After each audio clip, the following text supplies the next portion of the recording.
അത് ലോകത്തിനോട് പറഞ്ഞു. ഇത് പറഞ്ഞു, ജാതിഭേദം മതദ്വേഷം ഏതുമില്ലാതെ സർവരും സോദരത്വേന വാഴുന്ന മാതൃകാസ്ഥാനമാമിത്. ജാതിഭേദങ്ങളില്ലാതെ മതദ്വേഷങ്ങളില്ലാതെ സർവരും ഒരു വിഭാഗം മാത്രമല്ല, ഈ ലോകത്തെ സർവരും സോദരന്മാരും സമന്മാരുമായി വാഴുന്ന മാതൃകാസ്ഥാനമാകണം ഈ ലോകം എന്ന് ഗുരു സങ്കല്പിച്ചു. ഈ ലോകത്ത് ധർമ്മം നഷ്ടപ്പെടുമ്പോൾ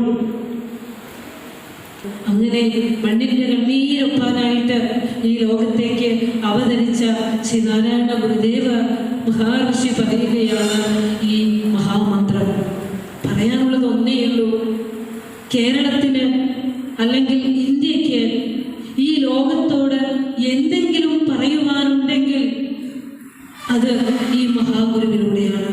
അത് ഈ 4 വചനങ്ങളാണ്, ഈ 4 വാക്കുകളാണ്. ജാതിഭേദം മതദ്വേഷം ഏതുമില്ലാതെ സർവരും സോദരത്വേന വാഴുന്ന മാതൃകാസ്ഥാനമാമിത്. ഈ ലോകത്തിൻ്റെ സകല പാപക്കറകളെയും കഴുകിക്കളയുമാറ് ഈ ലോകത്തിൻ്റെ നെറുകയിൽ ഒരു വിശ്വപതാക പോലെ, വിശ്വപതാകയിലെ ധ്യേയവാക്യം പോലെ, മന്ത്രാക്ഷരങ്ങൾ പോലെ പാറിക്കളിക്കേണ്ട ആ 4 വചനം ഇന്ന് ലോകത്ത് ആവശ്യമായി വന്നിരിക്കുകയാണ്.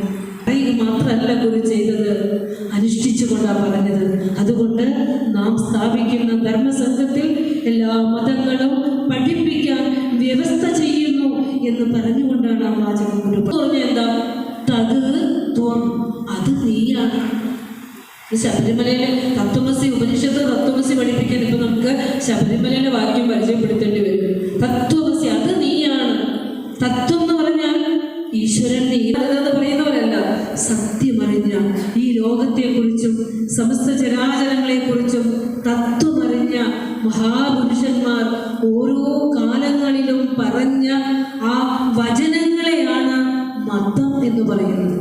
ഇതിനും വലിയ നിർവചനം മതത്തിന് ഈ ലോകത്തിന് ആർക്കാണ് നൽകാൻ സാധിക്കുന്നത്?